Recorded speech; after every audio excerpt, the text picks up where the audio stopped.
Railway station से बाहर निकलकर जब वह टैक्सी लेने लगी तो पल भर के लिए उसका मन हुआ कि घर न जाकर वह कहीं भाग जाए सोनू को लेकर। फिर उतनी ही त्वरित गति से उसकी आंखों के सामने उसकी अपनी तीनों मासूम बेटियों का चेहरा घूम गया। अपना घर, पति, बच्चे, एक स्त्री का संपूर्ण संसार तो बस इन्हीं तानों बानों में जकड़ा होता है। भाग सकने की गुंजाइश ही कहाँ छोड़ता है स्त्री का अपना मन। नहीं, हार मानने से नहीं चलेगा। स्त्री जब एक बार मातृत्व के गुरु गंभीर पद पर आसीन हो जाती है तो उस पद की रक्षा करने का दुर्दम्य साहस भी सत्यमेव ही चला आता है। अपनी सुसुप्त शक्ति को पहचानने भर की देर होती है बस। नहीं, वह हार नहीं मानेगी। भीतर ही भीतर स्वयं को दृढ़ता का पाठ पढ़ाती, तौलती परखती वह टैक्सी में जा बैठी। रामबाग अपने घर का पता बताकर उसने सोनू को सीट पर बिठा दिया। बैग आगे की खाली सीट पर रख दिया। पर्स से उसने सोनू से दूध की बोतल निकाली और उसे पकड़ा दी। सोनू उसके सीट से टिक कर अधलेटा हो गया।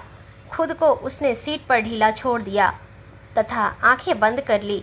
अपने 3 दिन की ससुराल प्रवास की एक एक बात उसके सिर पर हथौड़े सी बज रही थी। विदा लेते समय छोटी ननद सरिता ने भावावेग में उसका हाथ कस कर पकड़ लिया था। उसने कहा था, अपनाया है तो रिश्तों को ईमानदारी से निभाओ। सच्चाइयों से घबराकर संबंधों के प्रति बेईमानी नहीं हुआ जा सकता। फिर माँ बच्चे का संबंध किसी भी सहमति का मोहताज नहीं होता। ईमानदारी से भी अधिक जरूरी साहस है इन रिश्तों में। अपनी भर्राई हुई टूटती आवाज़ में कहकर वह कार में बैठ गई थी। सरिता वहीं घर के गेट पर खड़ी उसे जाता हुआ देखती रही थी। वापसी के पूरे सफ़र में सरिता की कई बातें उनके दिमाग में घूमती रही थी। वह रोना चाहती थी, चिल्ला चिल्ला कर अपने भीतर का सारा आक्रोश निकाल देना चाहती थी। क्यों उसके आसपास के सारे लोग इतने स्वार्थी होकर सोच रहे हैं? क्यों सरिता के सिवा किसी अन्य को उसका दर्द दिखाई नहीं देता? इतना निर्मम तथा कठोर कैसे हो सकता है कोई? यो तो वह जब भी ससुराल में लौटी थी कभी खाली नहीं लौटी। माँ तथा बड़ी ननद सुषमा जिज्जी की तीखी कड़वी बातों से भरा दुखी हताश दिल दिमाग लेकर ही लौटी है। पर 1.5 साल पहले जब पहली बार नन्हे से सोनू को गोद में लिए ससुराल आई थी तो इन्हीं माँ तथा जिज्जी ने हम दोनों को कैसे पलकों पर बिठा कर लिया था। पोते को गोद में उठाए दादी पूरे मोहल्ले में घुमाई थी। रोज़ शाम के वक्त उसकी नज़र उतारती थी और अब एक सच ने मानो ममता, प्रेम, वात्सल्य सब पर डाका ही डाल दिया था। आने से पहले उसे तनिक भी अंदेश नहीं था कि वहाँ ये सब हो जाएगा। अनमनी अवश्य थी। पहली बार अकेले जा रही थी जबकि लड़कियों की परीक्षाएं सिर पर थी। बुआ के पोते के नामकरण पर जाना कोई इतना ज़रूरी तो नहीं था। पर नीलाफ नहीं माने। दरअसल उसका ससुराल और नीलाफ की बुआ का घर एक ही मोहल्ले में है, इसलिए उनका तर्क था कि बुआ के घर की खुशी में सम्मिलित होने के बहाने वह अपने ससुराल वालों से भी मिल आएगी। साथ ही सारी बिरादरी से भी मेल मुलाकात हो जाएगी। एक तरह से नीलाव ने उसे जबरन ठेल ठाल कर भेजा था। उसे चिढ़ हो रही थी नीलाव की बचकानी जिद पर। वह उसके पीछे छिपी उनकी मंशा को भांप नहीं पाई थी। ट्रेन 4 बजे लेट थी। ससुराल का ड्राइवर स्टेशन पर उसका इंतज़ार कर रहा था। घर पहुंची तो वहाँ की हवा में उसे कुछ भारीपन सा लगा था। माँ व जिज्जी दोनों ही कुछ उखड़ी उखड़ी लग रही थी।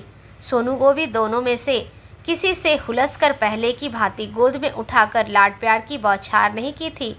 उसका जी तो उसी समय हुड़क गया था। जेठानी प्रभा औपचारिक नमस्ते के बाद रसोई में जा घुसी थी। कुछ देर बाद चाय नाश्ता व सोनू का दूध रख कर फिर गायब हो गई थी।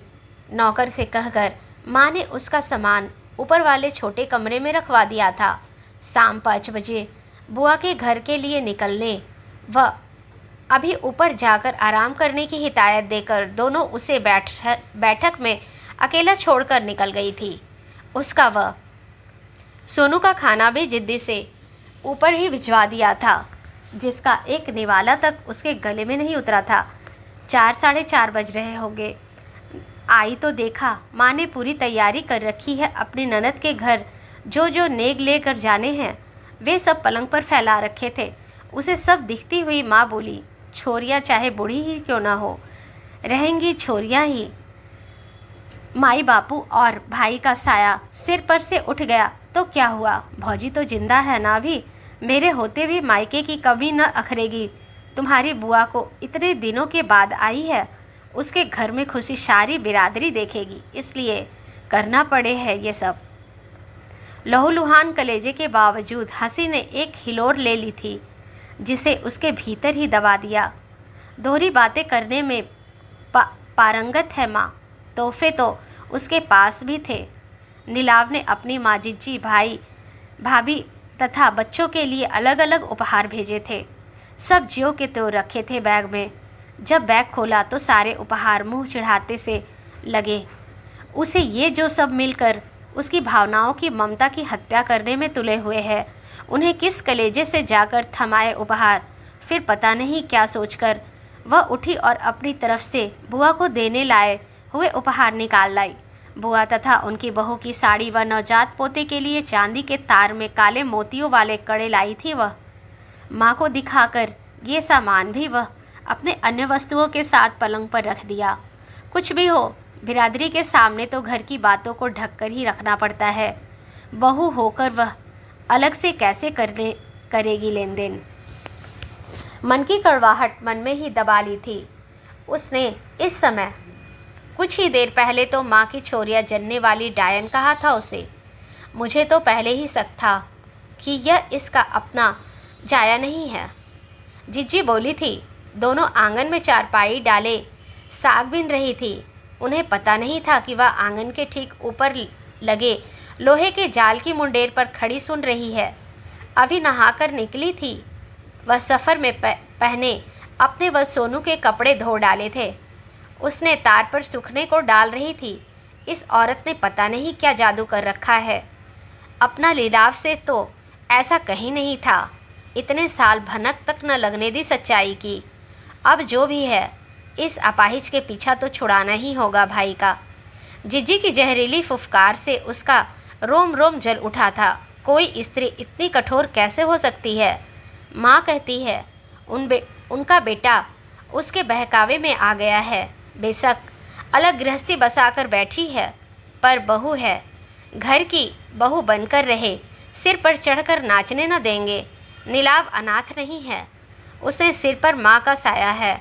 अभी बहू को इतना बड़ा निर्णय लेने का उस अकेली को कोई हक नहीं। धन्यवाद।